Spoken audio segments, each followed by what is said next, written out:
Hello everyone, welcome to another Rick's Picks. Today I'm going to be doing my review of the Masters of the Universe new Eternia figure, Sy-Klone.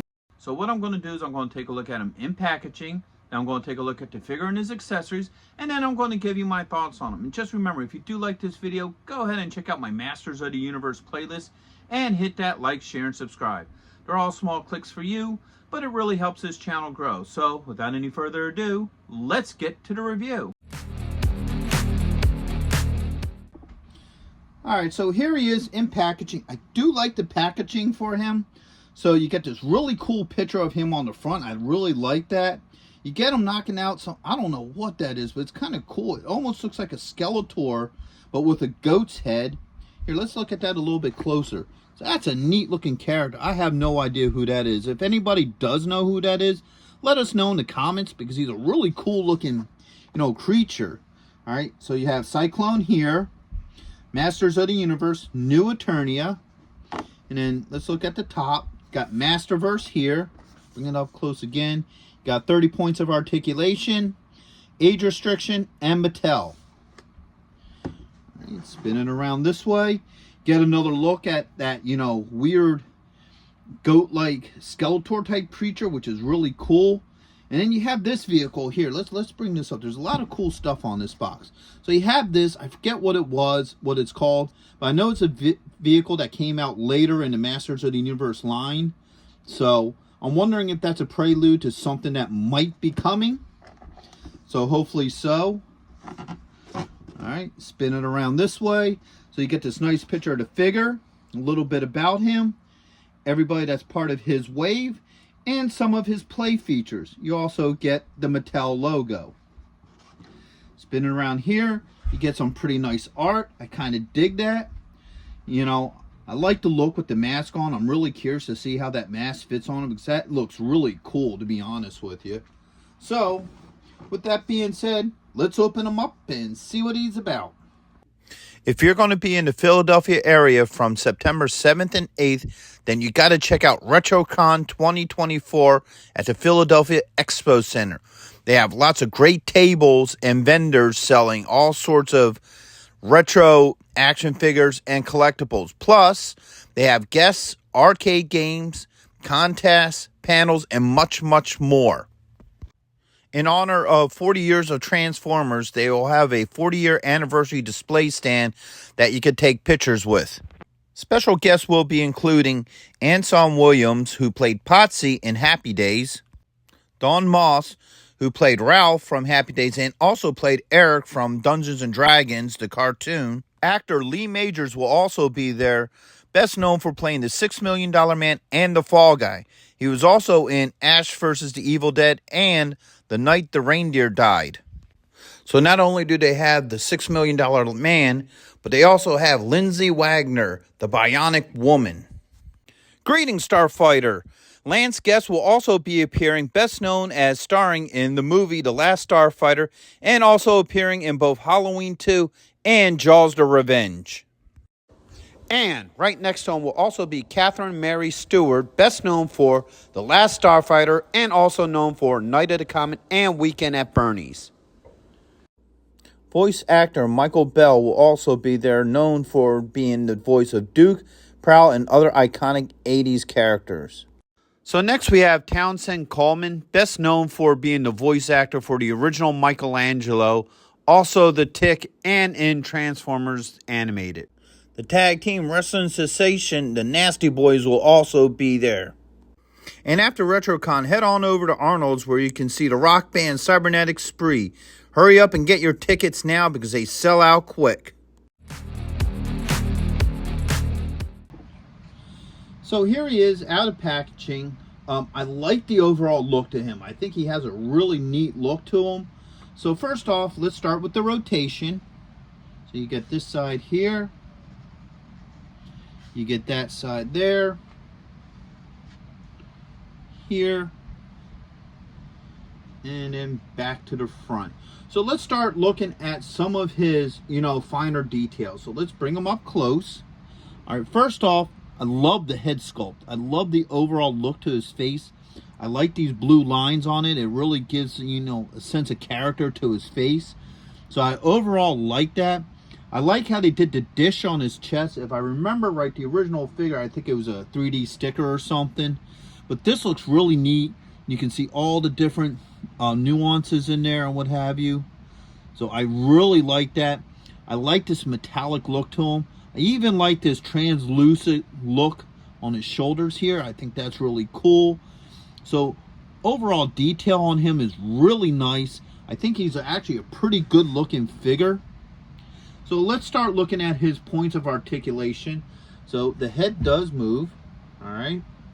You got his shoulder joint. Ooh, that's a little stiff with a bicep swivel. You have an elbow joint with a wrist joint. All right. Get those arms up. He does have a joint here at the belt line. And he also has a joint here underneath the ribs. All right. So he has a thigh joint with a swivel.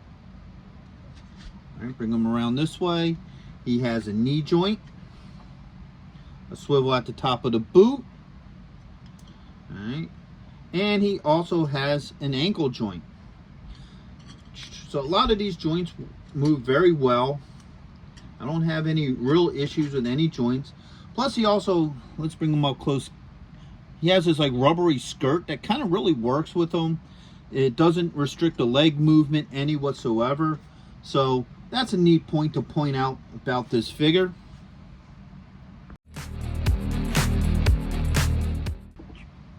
Now he does come with a couple of accessories. So he comes with 2 closed fists. So he has this one here.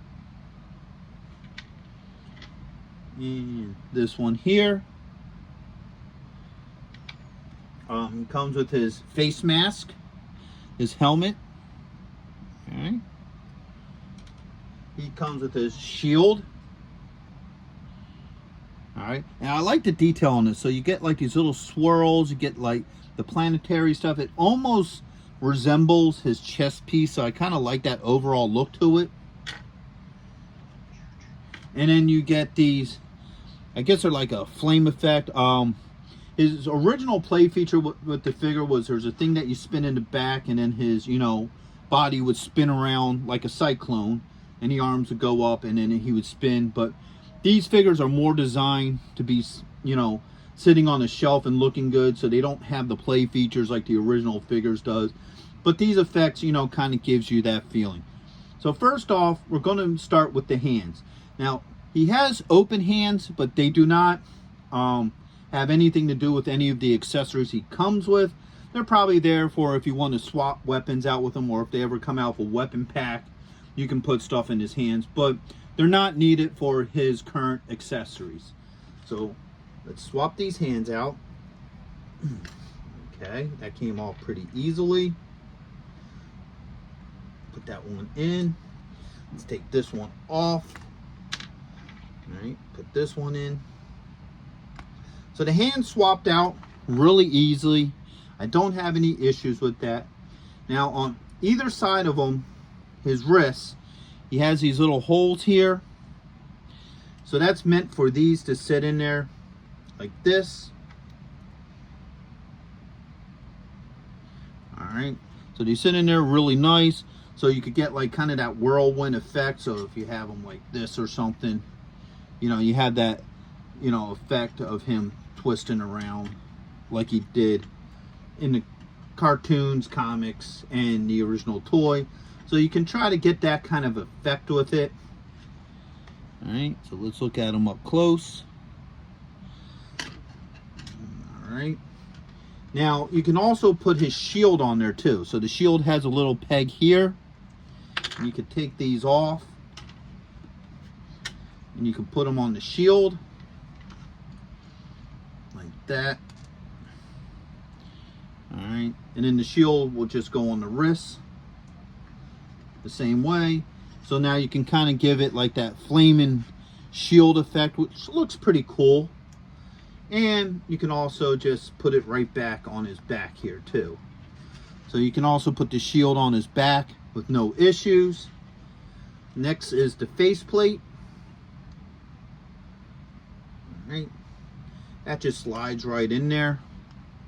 That looks really cool. I do like the faceplate look.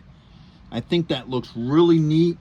It definitely gives them like a warrior look. Or if you want to go generic with them, you could pick up a couple of these guys and have like one be Sy-Klone, and then, you know, have the faceplate on the other guys and make them like, you know, troops for him. You know, like he has his own, you know, troop set. So you could do something like that too. So this faceplate also gives you that option, which I think is pretty neat. So overall, I really like this figure. I think he's really neat looking. I like the overall look to him, which is weird for me because Sy-Klone was never one of my favorite Master figures. You know, I always thought he was okay. You know, I picked him up because, you know, complete collections and stuff. But I feel like this is one of the better looking Sy-Klone figures. I like the overall look to him. I like how they did the shield. I like how they did this chest piece with him. I definitely like the mask. I think the mask looks really cool. I like the overall look to him. His joints move very well. I didn't have any issues with any of his joints. I like the overall look to him. I think he'd go really cool with the rest of your new Eternia figures and Masters of the Universe collectibles. And I would recommend you picking this figure up. So with that being said, I hope you guys did like this review. If you did, go ahead and check out my Masters of the Universe playlist and hit that like, share, and subscribe. They're all small clicks for you, but it really helps this channel grow. So until the next one, late.